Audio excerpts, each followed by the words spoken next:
है इसमें हम आप लोगों को बताए थे कि गुलाम वंश जो है ये आपका 1206 से लेकर के 1290 तक चलता है। गुलाम वंश बताए थे ना आप लोगों को। और गुलाम वंश का संस्थापक कुतुबुद्दीन ऐबक, इसके बारे में हम लोग पढ़ चुके हैं। कुतुबुद्दीन ऐबक का शासनकाल 1206 से लेकर के 10 तक, ठीक है।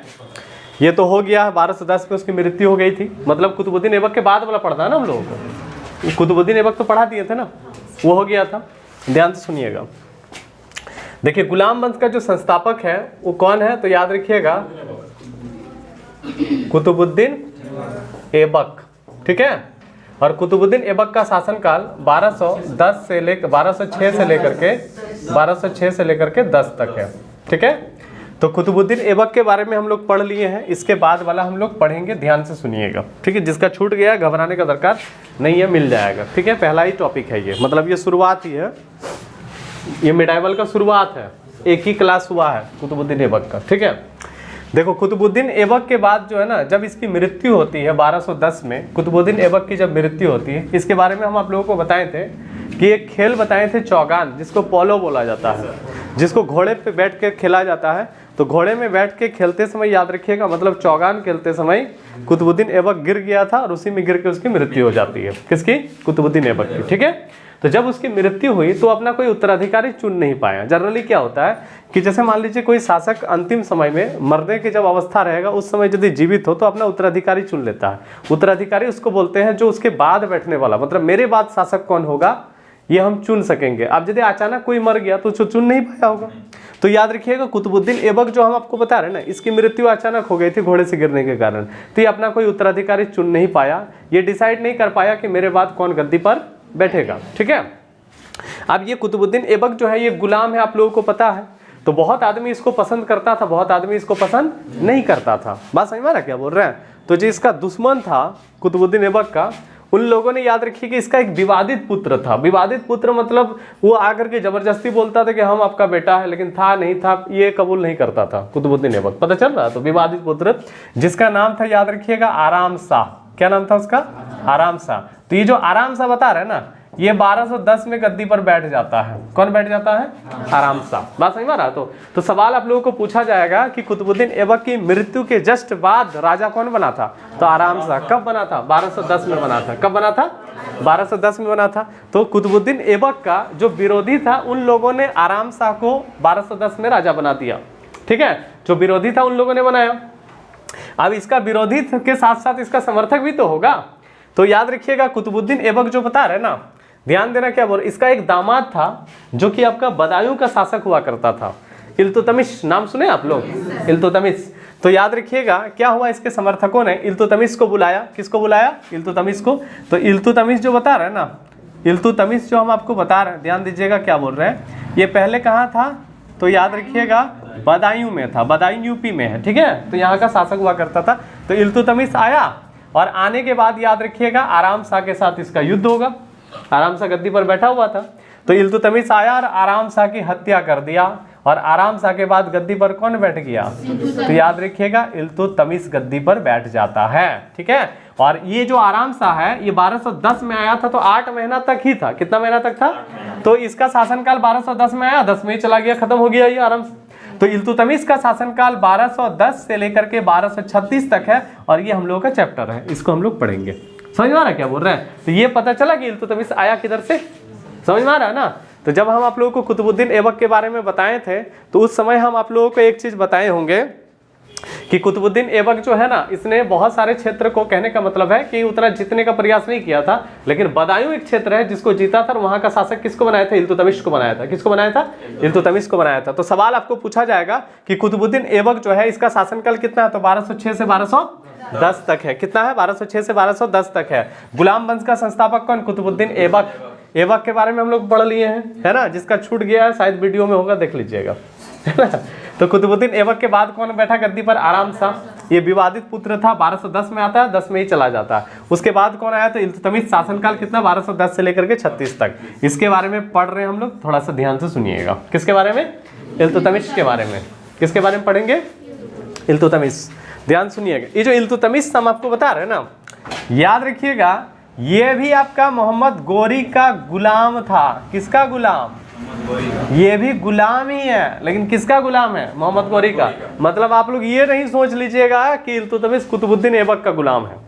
बात समझ में आ रहा? तो ये ऑप्शन में आपको कुतुबुद्दीन ऐबक जरूर रहेगा। जैसे कुतुबुद्दीन ऐबक किसका गुलाम था? तो मोहम्मद गौरी का गुलाम। उसी तरह इल्तुतमिश भी किसका गुलाम? मोहम्मद गौरी का गुलाम। बात समझ में आ रहा क्या बोल रहे हैं? तो इल्तुतमिश के बारे में पढ़ रहे हैं, इल्तुतमिश किसका गुलाम? मोहम्मद गौरी का गुलाम। समझना है आप लोगों को। इल्तुतमिश जो बता रहे हैं ना, ध्यान दीजिएगा क्या बोल रहे हैं।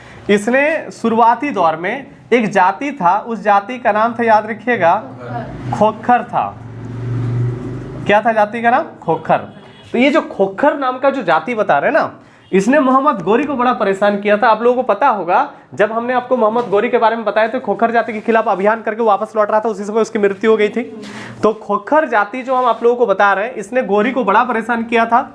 और खोखर जाति जो है, इस जाति को याद रखिएगा, खोखर जो जाति बता रहे ना, इसको याद रखिएगा, इल्तुतमिश ने क्या किया था? परास्त किया था। क्या किया था? परास्त मतलब हराया था इसको। पता चल रहा? तो बताइए जरा, इल्तुतमिश से गौरी खुश होगा कि नहीं होगा? इसीलिए इल्तुतमिश को मोहम्मद गौरी ने एक उपाधि दिया था, एक पद दिया था, जिसका नाम था, याद रखिएगा, अमीर उल उमरा। अमीर उल उमरा। तो सवाल आपको पूछा जाएगा, ध्यान दीजिएगा, कि इल्तुतमिश को अमीर उल उमरा नाम का पद किसने दिया था? मोहम्मद गौरी ने दिया था। किसने दिया था? मोहम्मद गौरी ने दिया था। बात सही मारा क्या बोल रहे हैं? किसने दिया था? मोहम्मद गौरी ने दिया था। अमीरुल उमरा नाम का जो पद दिया, किसने दिया? मोहम्मद गौरी ने दिया। मतलब याद रखिएगा, इल्तुतमिश को मोहम्मद गौरी ने बोल दिया कि आगे तुम बहुत तरक्की करोगे, आगे चल करके आपको बहुत ऊंचा पद मिलने वाला है, और ये गद्दी पर बैठ भी जाता है। ठीक है, तो याद रखिएगा, इल्तुतमिश का शासनकाल कितना है? 1210 से 36 तक। किसके जस्ट बाद आया? आराम शाह के बाद। किसका गुलाम था? गौरी का। किसके खिलाफ अभियान किया था सबसे पहले? खोखर जाति। इसके बाद इसको कौन सा पद मिला था? अमीर उल उमरा नाम का पद मिला था। किसको? मोहम्मद, ये आपका इल्तुतमिश को मिला था। किसको मिला था? इल्तुतमिश को मिला था। याद रह जाएगा, किसको मिला था? इल्तुतमिश को मिला था। पूछेगा किसकी हत्या करके गद्दी पर बैठा? आराम शाह। किसकी हत्या करके? आराम शाह। याद रह जाएगा। देखिए ध्यान दीजिएगा क्या बोल रहे हैं। तो इल्तुतमिश जो बता रहे हैं ना, बड़ा ही इंपॉर्टेंट है। इल्तुतमिश जो है, जैसे इससे पहले जो कुतुबुद्दीन ऐबक था, वो लोग किस जाति का था? तुर्क जाति का था। किस जाति का था? तुर्क जाति का था। लेकिन इल्तुतमिश, जैसे तुर्कों में टोटल 64 को जाति आता है। कितना को जाति आता है? 64 को। तो इल्तुतमिश जो था ना, याद रखिएगा, इलबारी तुर्क था। क्या था? इलबारी, याद रखिएगा, तुर्क जाति का था। इसलिए एक सवाल पूछता है कि इलबारी जाति का पहला शासक कौन था? तो इल्तुतमिश था। आगे पढ़ेंगे हम लोग, दूसरा शासक बलबन आएगा, सुने होंगे आप लोग। तो इलबारी जाति का पहला शासक कौन था? तो याद रखिएगा, इल्तुतमिश था। कौन था? इल्तुतमिश था। तो बड़ा ही इंपॉर्टेंट है। इल्तुतमिश का शासनकाल 1210 से कितना? 36 तक। किसका गुलाम? गौरी का गुलाम। किस जाति के खिलाफ अभियान किया था? खोखर जाति। इसके बाद इसको कौन सा पद मिला था? अमीर उल उमरा। कौन सा पद मिला था? अमीर उल उमरा। याद रखिएगा, किस जाति का था ये? इलबारी जाति का। तो सवाल पूछेगा, इलबारी जाति का पहला शासक कौन था? तो याद रखिएगा, इल्तुतमिश था। याद रह जाएगा, इलबारी जाति का पहला शासक कौन था? इल्तुतमिश था। याद रहेगा। तो इलबारी जाति का पहला शासक कौन था? इल्तुतमिश था। तो याद रखिएगा, ये जो हम आपको बता रहे हैं इल्तुतमिश के बारे में, ध्यान देना, ये तुर्कों से थोड़ा सा अलग जाति का था। कौन? इल्तुतमिश तुर्कों से थोड़ा अलग जाति का था। तो इसको तुर्कों पर विश्वास नहीं था। घबराइएगा नहीं, तुर्कों पर इसको विश्वास नहीं था। तो इसने बोला कि हम अपना शासन प्रशासन जब चलाएंगे, तो जो पहले का सरदार है, उन लोगों को यदि हम रखते हैं, तो हो सकता है कि मेरे साथ वो विश्वासघात करे, मेरा बात ना सुने, ऐसा हो सकता है। क्योंकि हम एक अलग जाति, अलग समुदाय हो गए। हम तुर्कों में ही आता है, लेकिन मेरा सिस्टम थोड़ा सा अलग है। पता चल रहा है? तो इल्तुतमिश को जो लगा कि जो बाकी जो सरदार है, तो इसके समय में कहने का मतलब है कि जैसे कुतुबुद्दीन ऐबक आया, आराम शाह आया, फिर इल्तुतमिश आया। तो आराम शाह तो कुछ दिन के लिए था, लेकिन इल्तुतमिश के समय में जो सरदार होगा, तो ऐबक के समय का ही सरदार लोग होगा कि नहीं होगा? मतलब मंत्री संतरी जितना काम करने वाला पार्टी होगा, सब ऐबक के समय का ही होगा। तो याद रखिएगा, ये जाति थोड़ा अलग था। तो इसको लगा कि हमको शायद समर्थन नहीं करेगा वो लोग। बात सही वाला क्या बोल रहे हैं? हमको समर्थन नहीं करेगा। तो समर्थन जब नहीं करेगा, इसको लगा, तो इसने, याद रखिएगा, अपना एक संगठन बनाया था इल्तुतमिश ने, जिसका नाम था, याद रखिएगा, तुर्कान ए चिहलगानी। ठीक है, तुर्कान ए चिहलगानी। तो तुर्कान ए चिहलगानी जो हम आपको बता रहे हैं, ध्यान दीजिएगा, इसमें याद रखिएगा, एक 40 सरदारों का ग्रुप था। कितना सरदारों का ग्रुप बता रहे हैं? 40 सरदारों का ग्रुप था तुर्कानी चिहलगानी, जो मिल करके पूरा याद रखिएगा शासन व्यवस्था को संभालने का काम करता था। किसके समय में? इल्तुतमिश के समय में। तो सवाल आप लोगों को पूछा जाएगा, तुर्कानी चिहलगानी का गठन किसने किया था? इल्तुतमिश ने। कितना को सरदार था इसमें? 40 को सरदार था। कितना को सरदार था? 40 को सरदार था। याद रहेगा, तुर्कानी चिहलगानी का गठन किसने किया? कितना को सरदार था? 40 को सरदार। बताओ इल्तुतमिश का शासनकाल कितना? किसके बाद आया था? किसका गुलाम था ये? अमीरुल उमरा नाम का पद इसको किसने दिया था? क्यों दिया था? किसके खिलाफ अभियान किया था? खोखर के खिलाफ। इलबारी जाति का पहला शासक कौन? इल्तुतमिश था। तुर्कानी चिहलगानी का गठन किसने किया था? कितना सरदार था इसमें? काहे किया था पता चला? क्योंकि ये इलबारी जाति का था, ठीक है। और बाकी जो है मतलब तुर्कों में जो पहले सिस्टम चलता था उससे अलग था, इसलिए बाकी लोगों पर इसको विश्वास नहीं था, इसलिए अपना संगठन बना लिया इसने, जिसका नाम क्या था? तुर्कानी चिहलगानी। समझ गए? यहाँ तक समझे आप लोग? इसमें लिखे 40 सरदारों का ग्रुप था, ये सरदारों का ग्रुप था। गुट भी लिख सकते हो, है ना? समझ गए? लिख लिए इसको आप लोग? लिखें?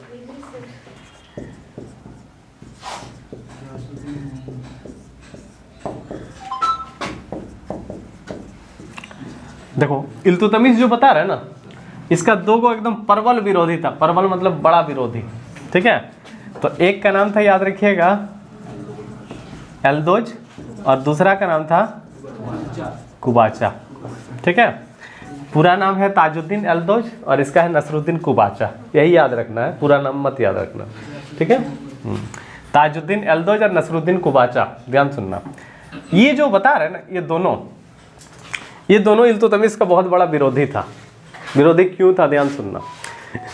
जैसे मोहम्मद गोरी के बाद कुतुबुद्दीन ऐबक गद्दी पर बैठा था, तो मोहम्मद गोरी का अपना कोई पुत्र वगैरह नहीं था, बच्चा बुतरू नहीं था, तो कुतुबुद्दीन ऐबक बैठ गया गद्दी पर। लेकिन उत्तराधिकारी तो होगा ना, जैसे मान लीजिए कि डिसाइड रहता है ना कि जैसे मान लीजिए किसी का बच्चा बुतरू नहीं है तो उसके बाद कोई आने वाला है तो ये आदमी दावेदार है। तो एल्दोज और कुबाचा था, तो गोरी के बाद इन दोनों को मौका नहीं मिला। बाकी कुतुबुद्दीन ऐबक ने इन लोगों के साथ राजनीति खेल दिया, इसकी बेटी से खुद ही शादी कर लिया, बहन का शादी इसके साथ करा दिया। ये तो पता है आप लोगों को, है ना? झगड़ा झांटी खत्म हो गया। लेकिन अब जैसे मान लीजिए कुतुबुद्दीन ऐबक जब मर गया तो इन लोगों को मौका मिलना चाहिए था कि मिलना चाहिए था? आप लोग भी चाह रहे हैं कि मिलना चाहिए था, पता चल रहा तो। लेकिन कुतुबुद्दीन ऐबक के बाद देखो आराम से आ जाता है। आराम से आगे बाद कौन आएगा? इल्तुतमिश। तो बताइए इल्तुतमिश का इन लोगों को विरोध करेगा कि नहीं करेगा? तो इन लोगों ने इल्तुतमिश का खूब विरोध किया, ठीक है। तो याद रखिएगा, ये जो एल्दोज है ना, इसको याद रखिएगा, ध्यान देना। 1215 में इल्तुतमिश ने हराया, इसकी मृत्यु हो गई। 1215 में हराया, ये क्या हो गया? हराया, मर गया ये, ठीक है। उसके बाद कुबाचा जो है ना, इसको 1200 याद रखिएगा 17 में हराया। तो हारने के बाद ये युद्ध में नहीं मरा था, आत्महत्या कर दिया था नर्मदा नदी में कूद करके इसने, ठीक है। ध्यान देना क्या बोल रहे हैं, इसको ये होता ना आघात पहुंचा था, अपमानित महसूस किया था इसने, तो आत्महत्या कर लिया। ध्यान देना।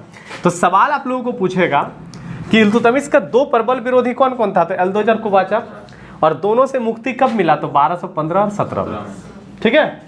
तो याद रखिएगा इल्तुतमिश का दो प्रबल विरोधी मतलब बड़ा विरोधी कौन कौन था? एल्दोज, कुबाचा, और दोनों से इल्तुतमिश को मुक्ति कब मिला? 1215 और 17 में। 1215 और 17 में याद रह जाएगा। 1215 और कितना बताएं? 17 में। तो 1215 में एल्दोज से मुक्ति मिला और 1217 में कुबाचा से मुक्ति मिला। इल्तुतमिश का शासनकाल बताइए। किसके बाद आया था इल्तुतमिश? किस जाति का था? इलबारी जाति का पहला शासक कौन? इल्तुतमिश ने खोखर जाति के खिलाफ अभियान किया था। तो याद रखिएगा गोरी ने इसको एक पद दिया था। कौन सा पद दिया था? अमीरुल उमरा नाम का पद दिया था, ठीक है। इल्तुतमिश जो हम आप लोगों को बता रहे हैं, ध्यान दीजिएगा। इल्तुतमिश, तो इल्तुतमिश जो है ना बड़ा ही इंपॉर्टेंट है। इसने अपना एक संगठन बनाया था, उस संगठन का नाम क्या बताएं?